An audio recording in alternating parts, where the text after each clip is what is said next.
And I mean, you look at the numbers. I was looking at one deal this morning, as a matter of fact, and these guys are syndicating the deal, but they're buying it at a 2 point something cap. Okay, listen, to talk to me, Craig. I see you throw your hands up, like, and you're shaking your head the same way I am. Like, Yeah. where do you go from there? You don't. You Well, can't. I'll juxtapose. I'll give you the reason why people are buying that. I just saw that, the CPI came out this morning at 6.7%. So people are saying, look, real estate's an inflation hedge. Supply chain is completely screwed up. Cost to build these. I had breakfast with the executive chairman of a single family developer, publicly traded yesterday. He told me the cost of homes that they built from 3 years to today, 3 years ago to today, 40% higher the cost of homes. Yeah. And so that's the same thing's happened across multifamily. So people are rushing into real estate, driving cap rates down, which is just unheard of. But you're hoping that it's an inflation hedge against, because it's just going to be impossible to replace these costs. But your cash flow, which, I'm a cash flow investor now. Robert Kiyosaki is a longtime friend. And, my first two books we published with Robert's Rich Dad Advisors. And I see him all the time. He taught me a long time ago, cash flow is king. And when you're buying at a 3 cap, it's like, you can't. It's all appreciation. It's an appreciation game. Yep.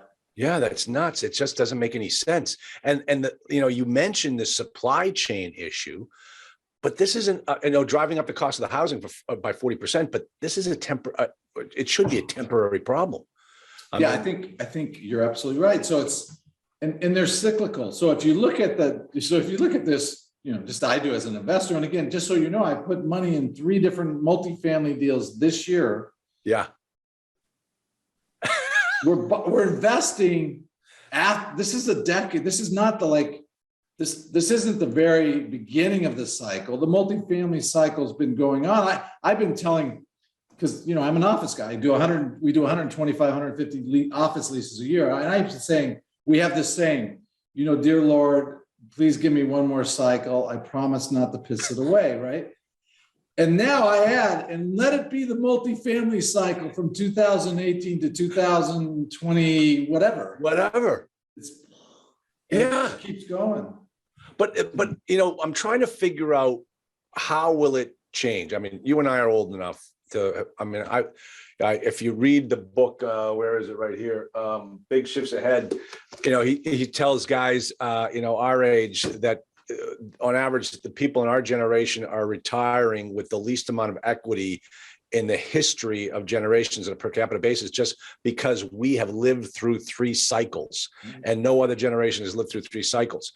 So, I got it handed to me back in the 2008 era. I saw that happen, and I'm trying to compare that cycle, everything that happened then, to what's going on now. And in my estimation, Craig, it's a totally different world. It's a different cycle. It's the stuff that happened back then is not going on today. Well, the whole world is upside down, right? Politically, It's upside down. There's a whole bunch going on. There's a book you should read. It's called Disunited Nations. And it talks about the geopolitical side of the world. And it's unbelievable.